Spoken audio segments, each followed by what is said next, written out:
हाँ, नो तो नहीं बोला।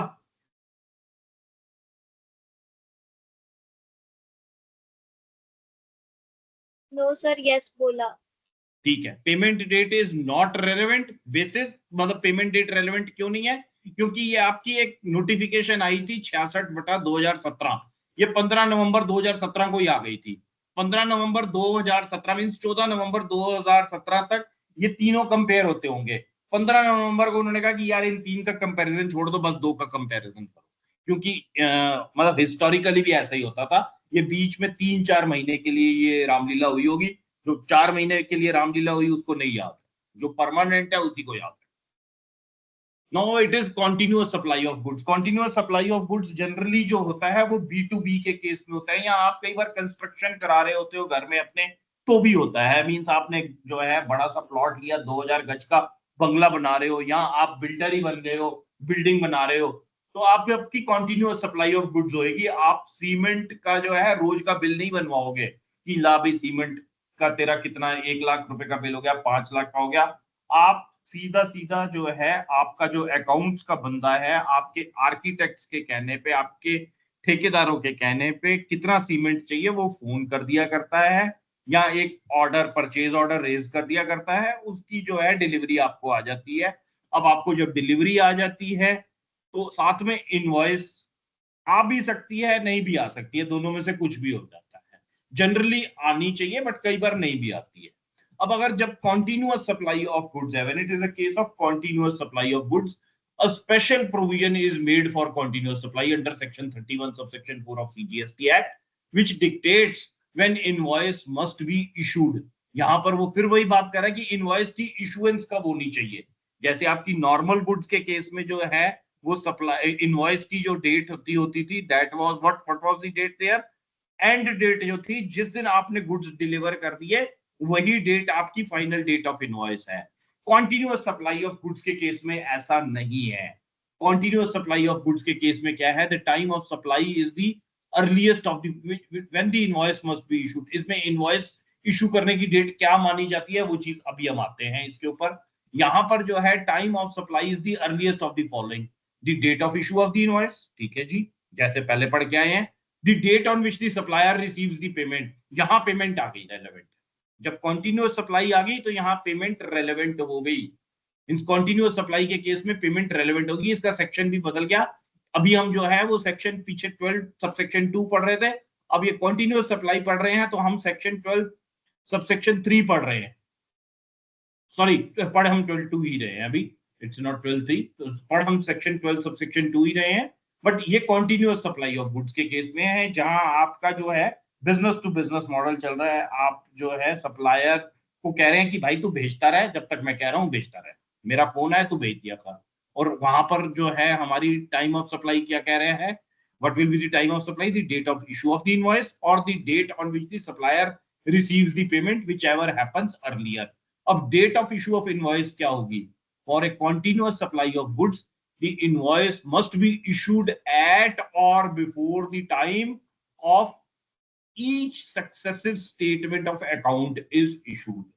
मीन्स जब भी आप मीन्स, मान लो मेरा और आपका जो है बिजनेस है, आप जो है वो सीमेंट स्टॉकिस्ट हो एसीसी के, एसीसी का सीमेंट जो है अगर किसी को चाहिए तो दुकानदार भी आपसे खरीद के ले जाते हैं, और बहुत बड़े जो कंस्ट्रक्शन वाले हैं वो भी आपसे लेके जाते हैं। तो मैंने आपको सीधा सीधा जो है फोन करा कि भाई मेरे को जो है वो मान के चलो कि 10 टन सीमेंट लगेगा मेरी बिल्डिंग बनाने में, तो 10 टन सीमेंट तुमने मुझे सप्लाई करना है।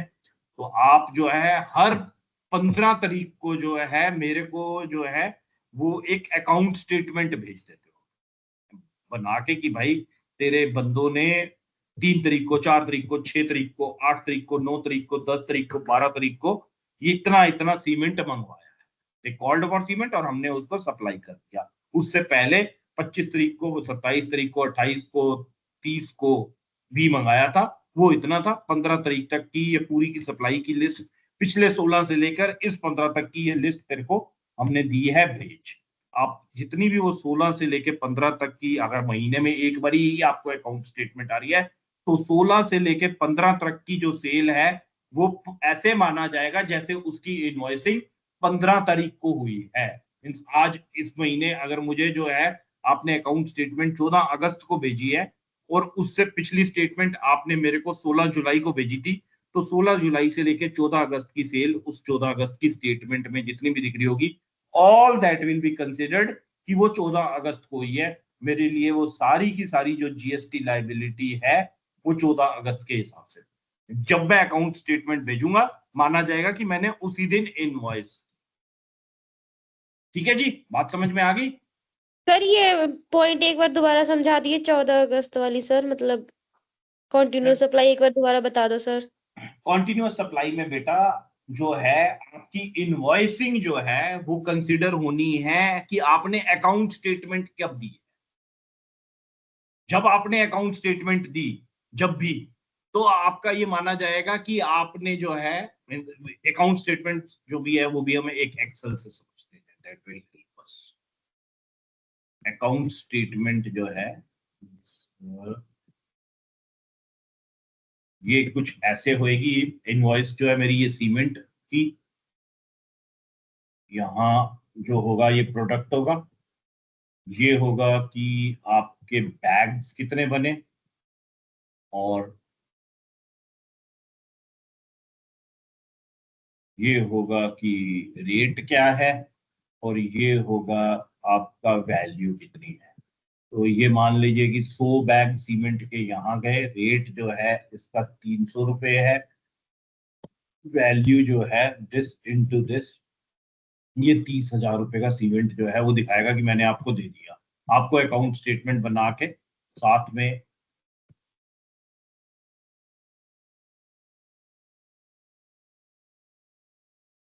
एक डेट डाल देगा, 16 जुलाई 25।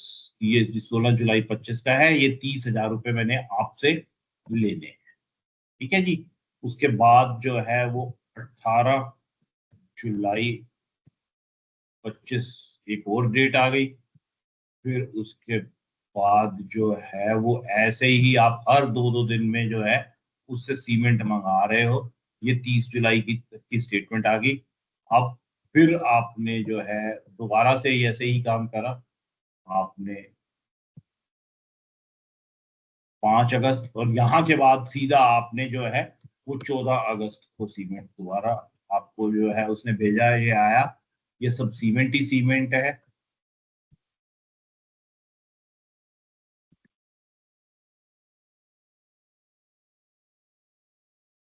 ये सारा सीमेंट आपने मंगा लिया, कभी 200 मंगा लिया, कभी 250 मंगा लिया, कभी 150 मंगा लिया, कभी 40 मंगा लिया।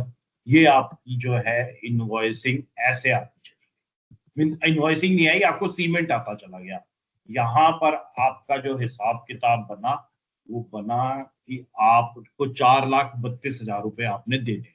ये 14 अगस्त को जो है ये आपका जो है अकाउंट स्टेटमेंट आ गया कि आपने 4,32,000 रुपये जमा करने हैं। जैसे ही ये 4,32,000 रुपये का अकाउंट स्टेटमेंट आपके पास बनकर आया, इसका ये मतलब हो गया कि जो सप्लायर है, supplier has raised invoice of rupees 4,32,000 आपके ऊपर। उसने 4,32,000 रुपए की इनवॉइस आपको बना के दे दिया, उसने अकाउंट स्टेटमेंट भेजी है, बट ये 14 अगस्त ही उसकी लास्ट डेट थी इनवॉइस बनाने की। तो ये 4,32,000 रुपए की इनवॉइस आपको मान ली जाएगी कि आपकी आ गई। आपको 4,32,000 रुपए की इनवॉइस आई, आपने जो है 28 अगस्त को इस बंदे को पेमेंट कर दी 5 लाख रुपए की या 6 लाख, 6 लाख रुपए की आपने इस बंदे को जो है वो पेमेंट कर दी। मींस ये वाला जो था, दिस अमाउंट वाज से अंडर योर डेबिट, ये आपने ये डेबिट किया हुआ था आपको उसने, और ये जो है आपने क्रेडिट करवा लिया खुद को जो है।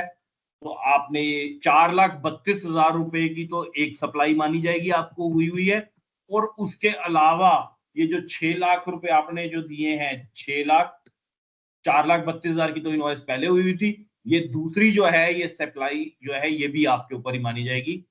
Means this will be supplier has raised invoice of 4,32,000 और ये भी जो है this will be also considered as time of supply for balance of 1,68,000। ये भी जो है अगस्त का हो गया और ये भी अगस्त। अब यहां पर आपको अगली स्टेटमेंट जो बच्चे मिली दैट वाज से ऑन 14 सितंबर, 14 सितंबर को जो है आपको नेक्स्ट स्टेटमेंट फिर मिली। 14 सितंबर को जो आपको स्टेटमेंट मिली है उसमें आपने देखा कि आपने जो है सीमेंट जो है और खरीदा हुआ था, that was something like this. आपने इतना सीमेंट जो है वो और खरीदा था और ये सीमेंट आपने खरीदा था 29 अगस्त को, या 29 क्यों, ये आपने 17 अगस्त को खरीदा, ये आपने 20 अगस्त को खरीदा,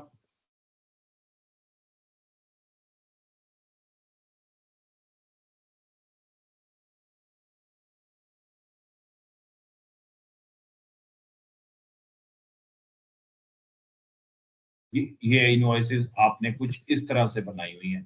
तो आपका जो है और फिर उसके बाद जो है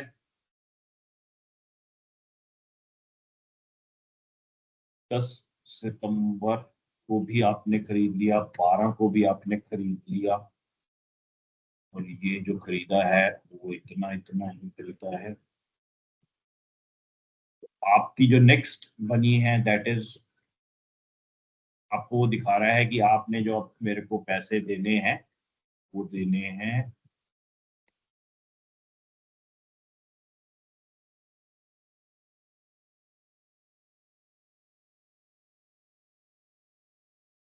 अगली स्टेटमेंट में। वो आपको दिखाएगा 2,82,000 रुपए आपने मेरे को और देने हैं। अब ये जो 2,82,000 है, अगर हम डेट्स देखें तो ये अगस्त की डेट्स है, 17 अगस्त, 20 अगस्त, 23 अगस्त, 26 अगस्त, 29 अगस्त। मगर इसकी जो इनवॉइस होएगी, दिस इनवॉइसिंग ऑफ रुपीज, कितने की टोटल इनवॉइसिंग कब होएगी, इनवॉइसिंग ऑफ रुपीज 4,50,000, ये is equal to sum invoicing of rupees 4,50,000 will happen in सितंबर। ये 4.5 लाख की इनवॉइसिंग सितंबर में होगी। अब इसकी जो है जीएसटी की लाइबिलिटी कैसे कैसे बनेगी ये चीज समझ में आनी है चाहिए हमें। 4,32,000 रुपए की जीएसटी की लाइबिलिटी बन गई अगस्त के अंदर। किसी को कोई डाउट? हेलो सर ये 4.5 लाख कहाँ से आया सर? 4.5 वाला भी मैं पॉइंट आता हूं ना बच्चे, ठहर जा 2 मिनट ठहर जा। 4,32 वाला कोई डाउट? ओके 4,32 में कोई डाउट कि 4,32 की लाइबिलिटी जो है वो अगस्त में बन गई? ये इस पॉइंट पे किसी को कोई डाउट है तो पूछो, नहीं है तो आगे बढ़ते हैं। ये मगर ये पहला पॉइंट समझ में आना बड़ा जरूरी है, तभी अगला समझ में आएगा। सर जो एक्सप्लेन वैल्यू कर दो एक बार। तो प्लस करके 4,32,000 आया सर? हाँ बेटा ये प्लस करके आया है, ये ओके प्लस सर, किया, ओके। ये सारे का सारा प्लस किया है। सम E16 से E27 पहली बार उसने अकाउंट स्टेटमेंट दी है, आपने अभी कंस्ट्रक्शन शुरू करवाई थी, उसने अकाउंट स्टेटमेंट दी, आपको ये पता चल गया कि यार ये अब इनवॉइस मेरे को 4,32 की आ गई, आपने 4,32 रुपए के एवज में, मतलब ये 4,32 की जो है इसकी पेमेंट आपने 28 अगस्त को कर दी है। 28 अगस्त को आपने 6 लाख रुपए की पेमेंट करी है, ये ध्यान रखना। बट अब जो नेक्स्ट इनवॉइस, नेक्स्ट जो अकाउंट स्टेटमेंट मिला है अपने को, वो नेक्स्ट अकाउंट स्टेटमेंट मिला है 14 सितंबर को। 14 सितंबर को जो अकाउंट स्टेटमेंट मिला उसके हिसाब से 4.5 लाख रुपए का माल आपने फिर खरीदा था। मींस ये जो था दिस वाज ऑफ 4,50,000, ये 4.5 लाख रुपए का सामान आपने फिर खरीदा था। इसको हम एक सिंगल कलर में डाल देते हैं कि ये 4.5 लाख रुपए का सामान आपने तब खरीदा। इस 4.5 लाख की इनवॉइसिंग जो है वो अब हो गई होगी। मीन्स ये 4.5 लाख की इनवॉइसिंग सितंबर में हो गई। अब अपने को जो है अगस्त के अंदर वापस हम जो है अपनी प्रेजेंटेशन पर आ जाते हैं कि आपको करना क्या है। For a continuous supply of the goods the invoice must be issued at or before the time each successive statement of account is issued. जब भी आपको अकाउंट स्टेटमेंट मिलेगी तब, या फिर जब आप पेमेंट करेंगे, each successive payment is received तब, जब भी आपने पेमेंट रिसीव करी है तब, मींस जब आपको अकाउंट स्टेटमेंट दिया आपने तब, या फिर जब आपने पेमेंट रिसीव करी तब, whichever happens earlier, means the invoice must be issued at or before the time of each successive statement of account or each successive payment is received। या तो आपने पेमेंट रिसीव करी या आपने अकाउंट स्टेटमेंट इशू किया, आप supplier है ना। तो अब यहां पर आपने जब पहली बार जहां अकाउंट इशू करा तो कितने का किया, 4,32,000 का। 4,32,000 रुपए की आपकी अगस्त की टैक्स लायबिलिटी बन गई। फिर आपने 28 अगस्त को जो है 6 लाख रुपए की पेमेंट रिसीव करी। वो 6 लाख रुपए की पेमेंट रिसीव जो करी है उसमें 4,32 जो है वो तो 14 अगस्त तक की इनवॉइसेस ही है। ये 6 लाख रुपए जो आपने रिसीव करा है ये इस 4,32 के अगेंस्ट किया होगा ना। और इस 4,32 Yes, के sir. अलावा आपको जो है आपने 26 अगस्त तक 2,25 और भी सीमेंट रिसीव कर लिया है। मींस आपकी जो 28 अगस्त तक कायदे से लायबिलिटी बन चुकी होगी जीएसटी की, वो उसकी इनवॉइसेस जो है आप 6,57,000 की कर चुके हो। ये 6,57,000 ये इसका सम है। ये 26 अगस्त आ गया इज इक्वल टू सम। मैं ये 6,57,000 रुपए तक का माल ले चुका हूं और मैं पेमेंट कितनी कर रहा हूं, 6 लाख की। तो मेरी जो सप्लायर है उसकी जीएसटी लायबिलिटी कितनी बनेगी, उसकी जीएसटी लायबिलिटी 4,32 की तो ये बन गई जितने का उसने अपने को अकाउंट स्टेटमेंट इशू करा है।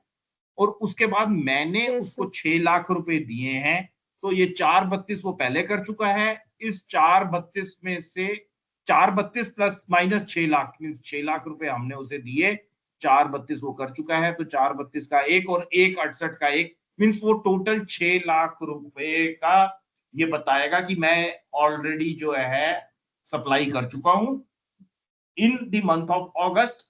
और उस 6 लाख की जीएसटी की पेमेंट वो कर देगा गवर्नमेंट। और सर जो 1,68,000 बचा उसका सर? ये 1,68,000 6 लाख मिला के हुआ ना बेटा। हाँ जी ये सर। 657 का माल ले चुके हैं। 57,000 रुपए जो है कुल मिला के वो अगस्त में नहीं आया, उसकी इनवॉइसिंग अगस्त में नहीं मानी जाएगी। अदरवाइज जो जीएसटी की पेमेंट हो गई गवर्नमेंट को जो है वो 6 लाख रुपए के ऊपर जीएसटी चला गया। सीमेंट 6 लाख का बिका है अगस्त के अंदर ही।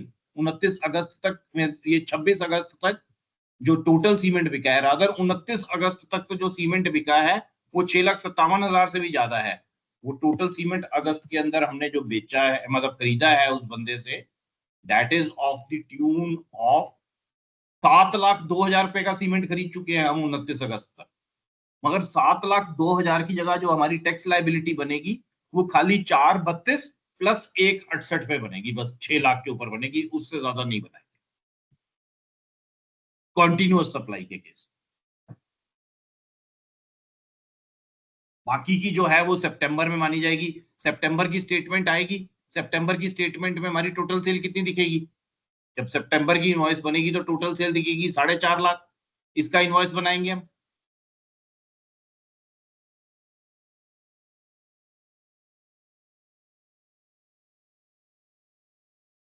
अब इस 4.5 लाख में हम दिखाएंगे कि 1,68 की पेमेंट तो हम ऑलरेडी कर चुके हैं। ये 4.5 लाख, 4.5 लाख में से 1,68 के ऊपर हम जीएसटी ऑलरेडी दे चुके हैं, तो वो कम करके 2,82,000 रुपए के ऊपर अब हम जो है जीएसटी की पेमेंट इस 282 की भी कर। टोटल सेल हमारी कितनी हुई है, टोटल सेल हमारी जो हुई है वो हुई है 8,82,000। 6,82,000 की हमने पिछली बार कर दी थी, 6 लाख की हमने पिछली बार कर दी थी, 2,82,000 रुपए की इस बार हम कर देंगे। अगस्त और सितंबर सरकार को पूरा का पूरा हिसाब चला दे। Doubt? No sir, no doubt. No doubt, very good. किसी को भी कोई डाउट है? नहीं, जिसको डाउट वो क्लास जो है ड्रॉप कर दे, जिसको डाउट है वो 2 मिनट फिर पूछ ले।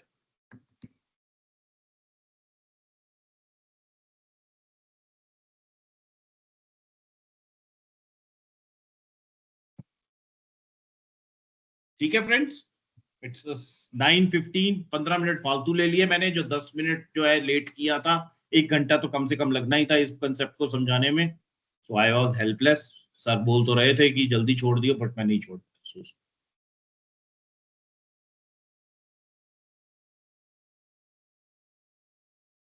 ठीक है फ्रेंड्स, यस सर। अगर किसी को डाउट है तो अभी पूछ लो, कोई दिक्कत नहीं है। नहीं पूछोगे तो अगली क्लास में पूछ लेना, तो भी कोई दिक्कत। बट गुड, अपना जो डाउट है उसे सॉर्ट करके जाओ। मैं दोबारा समझा देता हूं इस पॉइंट को, कोई ऐसी बात नहीं।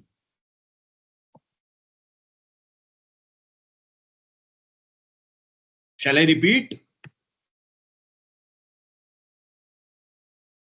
कंसेप्ट जो है वो सिर्फ इतने से पॉइंट से समझ आ जाना चाहिए। Each successive for a continuous supply of goods the invoice must be issued at or before the time of each successive statement of account is issued or each successive payment is received.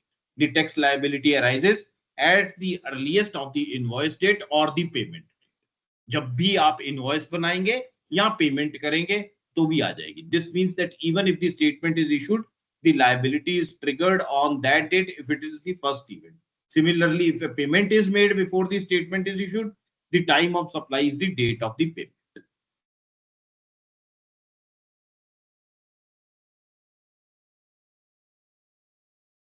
Let's say company, एक example जो है, means जैसे वो example लिया था इसलिए मुझे इस एग्जांपल को समझाना इतना जरूरी नहीं लग रहा है, बट फिर भी एक बार कर लेते हैं, शायद जिसको वो नहीं समझ में आया उसको ये वाला समझ में आ जाए. तो Tech Corporation has a contract with the steel manufacturer Steel Authority of India Limited for the continuous supply of steel rods for construction project. The contract specifies that a statement of account and a corresponding invoice will be generated and sent every month. हर महीने जो क्या कहते हैं account statement है along with invoice चली जाएगी.